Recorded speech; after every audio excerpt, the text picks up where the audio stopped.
नमस्कार। प्रादेशिक समाचार के साथ मैं पूनम किरकिट्टा। पहले मुख्य समाचार। देश पुलवामा हमले के शहीदों को कर रहा है याद। प्रधानमंत्री और गृह मंत्री ने वीरों को दी श्रद्धांजलि। गुमला में शहीद विजय सोरेंग की याद में कार्यक्रम। राज्यपाल रमेश बैस ने एचईसी में एलपीजी से चलने वाली फर्नेस का उद्घाटन किया। एचईसी की समस्या को दूर करने का दिलाया भरोसा। केंद्रीय मंत्री अर्जुन मुंडा ने खूंटी में वन धन विकास योजना के तहत मोती उत्पादन की शुरुआत की। महिलाओं की आजीविका बढ़ाना कार्यक्रम का उद्देश्य। और केंद्र सरकार ने राष्ट्रीय सुरक्षा के लिए खतरा पैदा करने वाले 54 चीनी ऐप्स पर लगाया प्रतिबंध। और अब समाचारों में आगे बढ़ने से पहले जरूरी संदेश। कोरोना वायरस के नए स्वरूप ओमिक्रॉन से चिंताएं बढ़ी हैं। श्रोताओं से अपील है कि वे सतर्क रहें और पूर्ण टीकाकरण कराएं। 15 से 18 वर्ष के किशोरों और अन्य लोगों के टीकाकरण पर भी मदद करें। सुरक्षित रहने के लिए कृपया इन 3 सरल उपायों का पालन अवश्य करें।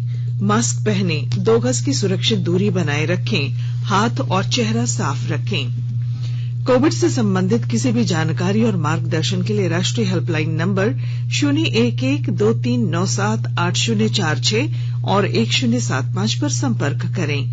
वहीं राज्य हेल्पलाइन नंबर 104 डायल कर किसी भी समस्या का त्वरित समाधान लिया जा सकता है। देश पुलवामा हमले में सर्वोच्च बलिदान देने वाले जवानों को आज याद कर रहा है। वर्ष 2019 में आज ही के दिन हुए इस हमले में केंद्रीय रिजर्व पुलिस बल सीआरपीएफ के 40 जवान शहीद हो गए थे। प्रधानमंत्री नरेंद्र मोदी ने पुलवामा के शहीदों को श्रद्धांजलि अर्पित की और राष्ट्र के प्रति उनकी उत्कृष्ट सेवाओं को याद किया। गृह मंत्री अमित शाह ने भी पुलवामा में कायरतापूर्ण आतंकवादी हमले के दौरान सर्वोच्च बलिदान देकर देश की संप्रभुता को बनाए रखने वाले वीर जवानों को श्रद्धांजलि दी है। पुलवामा हमले में शहीद विजय सोरेंग के शहादत दिवस पर आज गुमला में कुम्हारी उच्च विद्यालय में लगी शहीद की प्रतिमा पर माल्यार्पण कर उन्हें श्रद्धांजलि दी गई। सीआरपीएफ 218 और स्थानीय प्रशासन द्वारा श्रद्धांजलि कार्यक्रम आयोजित किया गया। सीआरपीएफ द्वारा शहीद की मां लक्ष्मी देवी, पिता बिरिश सोरेंग और पत्नी कर्मिला बा को शॉल ओढ़ाकर सम्मानित किया गया। राज्यपाल रमेश बैस ने आज एचईसी कारखाने का दौरा किया और एलपीजी से स्वचालित फर्नेस का उद्घाटन किया। एचईसी दौरे के बाद राज्यपाल 18 फरवरी को प्रधानमंत्री नरेंद्र मोदी से मिलकर एचईसी की वर्तमान स्थिति के बारे में अवगत कराएंगे और एचईसी को उबारने के लिए केंद्र सरकार से सहायता देने का आग्रह करेंगे। मैं दिल्ली जाकर मंत्री से बात करके जो भी अच्छा होगा एचईसी को बचाने के लिए प्रयास करूंगा और उसी के तहत मैं आज यहाँ पर आया। यहाँ पर प्रेजेंटेशन मैंने देखा और प्रेजेंटेशन जिस से मुझे दिखाया गया, मुझे लगता है कि हम थोड़ा सा प्रयास करेंगे एचईसी वर्किंग में आ सकता है। और इसके लिए मैं दिल्ली जाने के बाद वहाँ नीति आयोग के सदस्यों से, हेवी इलेक्ट्रिकल मिनिस्टर है, उनसे मैं बात करूंगा और 3-4 जो ऑप्शन है उन ऑप्शन को उनके सामने रखकर जो बेटर होगा वो ऑप्शन यहाँ पर लागू करवा कर एचसीएल को बचाने का प्रयास। स्वास्थ्य मंत्री बन्ना गुप्ता ने कहा है कि राज्य में मेडिकल और नर्सिंग कॉलेजों द्वारा पैसे लेकर फर्जी डिग्री बांटने के मामले में कमेटी बनाकर जांच कराई जा रही है। जो भी दोषी पाए जाएंगे उनके खिलाफ कड़ी कार्रवाई की जाएगी। स्वास्थ्य मंत्री धनबाद में आज पत्रकारों से बात कर रहे थे। राज्य के अस्पतालों में संसाधनों और स्वास्थ्य कर्मियों की कमी के सवाल पर मंत्री ने केंद्र सरकार की नीतियों की आलोचना की। कोविड संक्रमण को लेकर प्रतिबंधों में ढील दिए जाने के साथ ही पश्चिमी सिंहभूम जिले में एक बार फिर खेल गतिविधियों को बढ़ावा दिया जा रहा है। जिले में फिट इंडिया मूवमेंट कार्यक्रम के तहत 15-15 लाख रुपए की लागत से स्थापित 2 खेल प्रशिक्षण केंद्रों को फिर से चालू किया गया है। और अधिक जानकारी दे रहे हैं हमारे चाईबासा संवाददाता।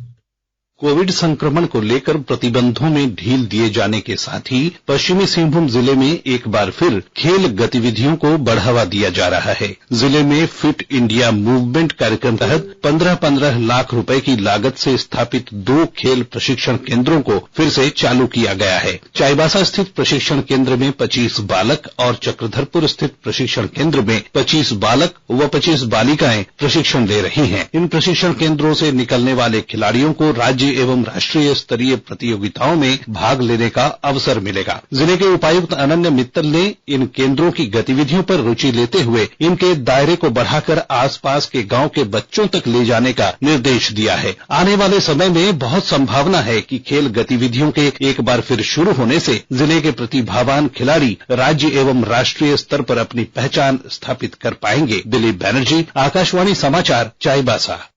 चतरा में झारखंड राज्य खाद्य निगम के गोदाम से 1400 टन अनाज घोटाले का मामला सामने आया है।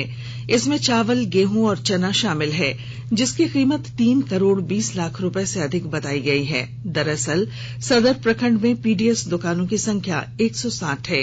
इन दुकानों के पास पिछले जनवरी महीने का प्रधानमंत्री गरीब कल्याण अन्न योजना का अनाज नहीं पहुंचा। डीलरों द्वारा अनाज नहीं मिलने की शिकायत पर उपायुक्त अंजलि यादव ने बताया कि जांच कमेटी से मामले की रिपोर्ट मिल चुकी है।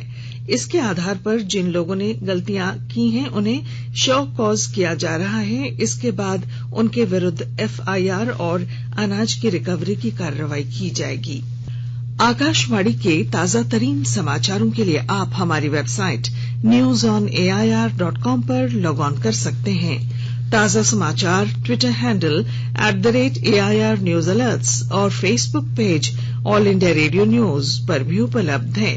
आप प्रादेशिक समाचार एकांश के ट्विटर हैंडल @AIR News _ और फेसबुक, इंस्टाग्राम पेज तथा YouTube channel AIR News Ranchi पर भी हमारे बुलेटिन सुन सकते हैं। प्रादेशिक समाचार आप आकाशवाणी रांची से सुन रहे हैं और अब पेश हैं कोरोना से बचाव के कुछ संदेश।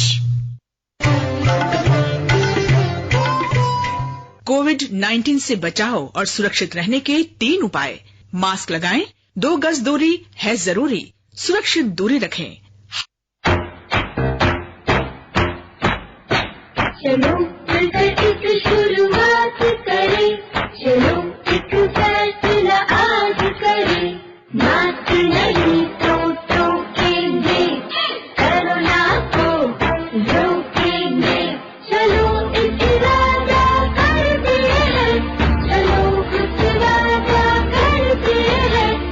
मास्क नहीं तो टोकेंगे, कोरोना को रोकेंगे।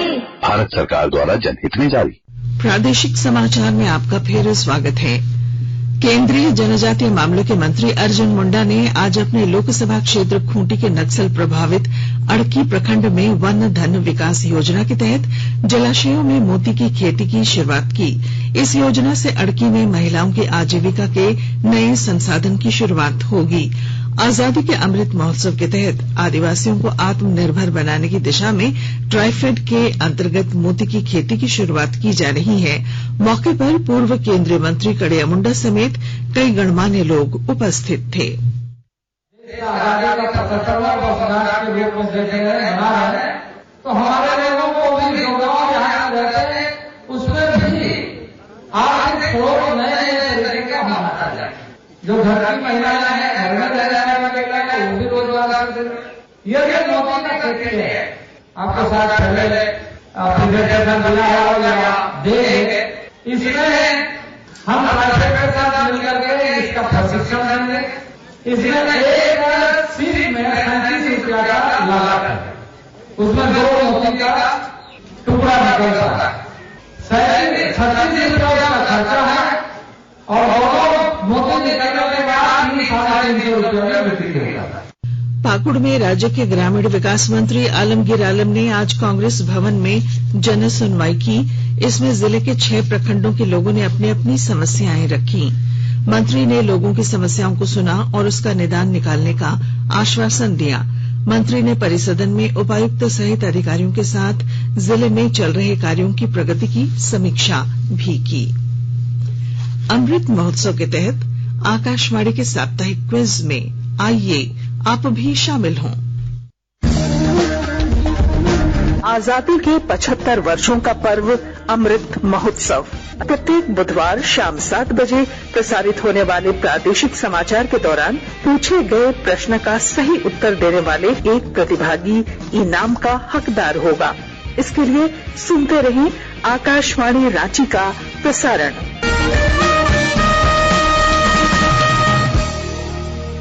जागो ग्राहक जागो, जागो ग्राहक जागो। आजादी का अमृत महोत्सव के लिए सभी उपभोक्ताओं को शुभकामनाएं। हॉलमार्क सोने की शुद्धता सुनिश्चित करता है। हमेशा हॉलमार्क वाले सोने के आभूषण खरीदें। उपभोक्ता किसी भी शिकायत के लिए कृपया राष्ट्रीय उपभोक्ता हेल्पलाइन टोल फ्री नंबर 14404 पर संपर्क करें। उपभोक्ता मामले विभाग, भारत सरकार द्वारा जनहित में जारी। जानो अपने अधिकारों को, अपने हक पहचानो, बेईमानों को सबक सिखाओ, ग्राहक अब तो जागो, जागो ग्राहक जागो, जागो ग्राहक जागो। पश्चिमी सिंहभूम जिले में डीएमएफटी की राशि से जिले के युवाओं को रोजगार परक प्रशिक्षण दिया जाएगा। आज इस संबंध में चाईबासा में हुई बैठक में डीएमएफटी द्वारा प्रस्ताव पारित कर कौशल विकास पर महत्वपूर्ण निर्णय लिए गए। मंत्री जोबा मांझी ने कहा कि खनन कार्यों से प्रभावित होने वाले इलाकों के विकास के लिए डीएमएफटी की राशि तो खर्च की जाती है, लेकिन अब लोगों को रोजगार से जोड़ने की कोशिश भी की जाएगी। बैठक में शामिल सिंहभूम की सांसद गीता कोड़ा ने कहा कि ये जिला कुपोषण प्रभावित है, इसलिए जिले में अस्पतालों को अपग्रेड करने का भी निर्णय लिया गया है। साथ ही सुदूर क्षेत्रों में चिकित्सा व्यवस्था की पहुंच सुनिश्चित करने के लिए मोबाइल वैन जैसी योजनाओं को पारित किया गया है। केंद्र सरकार ने राष्ट्रीय सुरक्षा के लिए खतरा पैदा करने वाले 54 चीनी ऐप्स पर प्रतिबंध लगा दिया है। इलेक्ट्रॉनिक्स और सूचना प्रौद्योगिकी मंत्रालय ने प्रतिबंधित ऐप्स की सूची जारी की है। इनमें beauty camera, sweet selfie HD, beauty camera, selfie camera, equaliser तथा बास बूस्टर, ऐप लॉक और डुअल स्पेस लाइट शामिल हैं। इस सूची में कुछ ऐसे ऐप्स शामिल हैं जिन पर पहले सरकार ने प्रतिबंध लगाया था, लेकिन इन्हें बाद में फिर नए नाम से शुरू किया गया था। आधिकारिक पुष्टि होने के बाद और देश का पता चलने के बाद एक बार फिर इन पर प्रतिबंध जारी किया गया है। सरायकेला जिला कार्यालय में चाइल्ड लाइन के वॉलंटियर्स की बैठक हुई, जिसमें बाल विवाह, बाल श्रम, शारीरिक और मानसिक शोषण समेत बच्चों से संबंधित अन्य सामाजिक मुद्दों पर चर्चा की गई। जमशेदपुर के बिष्टुपुर थाना क्षेत्र में बाइक सवार 2 अपराधियों ने 32 लाख रुपए की लूट की घटना को अंजाम दिया है। जानकारी मिलते ही एसएसपी, सीसीआर, डीएसपी और बिष्टुपुर पुलिस घटनास्थल पर पहुंची और जांच पड़ताल शुरू कर दी गई है। चतरा में देर शाम खाना बनाने के दौरान झुलसे पुलिस के जवान की मौत के बाद आज पुलिस लाइन में उन्हें अंतिम विदाई दी गई। पुलिस अधीक्षक राकेश रंजन, एसडीपीओ अविनाश कुमार समेत जिला पुलिस के अधिकारियों और जवानों ने उन्हें विदाई दी। संक्षिप्त खबरें। पाकुड़ जिले में ग्रामीण इलाकों की महिलाओं को मुर्गी पालन के जरिए आर्थिक रूप से मजबूत करने को लेकर राज्य के ग्रामीण विकास मंत्री आलमगीर आलम ने 63 उत्पादक समूहों के बीच 1,32,00,000 रुपए का चेक प्रदान किया। गोड्डा जिले में शहरी स्वास्थ्य मिशन द्वारा home based care for young child की शुरुआत की गई। गुमला जिला पुलिस ने शहरी क्षेत्र में अपराध और आपराधिक गतिविधियों पर नियंत्रण को लेकर क्यूआर कोड तकनीक से डिजिटल बीट पुलिसिंग की शुरुआत की है। और अब अंत में मुख्य समाचार। देश पुलवामा हमले के शहीदों को कर रहा है याद, प्रधानमंत्री और गृह मंत्री ने वीरों को दी श्रद्धांजलि।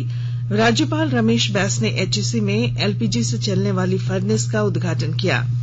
केंद्रीय मंत्री अर्जुन मुंडा ने खूंटी में वन धन विकास योजना के तहत मोती उत्पादन की शुरुआत की। और केंद्र सरकार ने राष्ट्रीय सुरक्षा के लिए खतरा पैदा करने वाले 54 चीनी ऐप्स पर लगाया प्रतिबंध। और इसके साथ ही आकाशवाणी रांची से प्रादेशिक समाचार का ये बुलेटिन समाप्त हुआ। नमस्कार।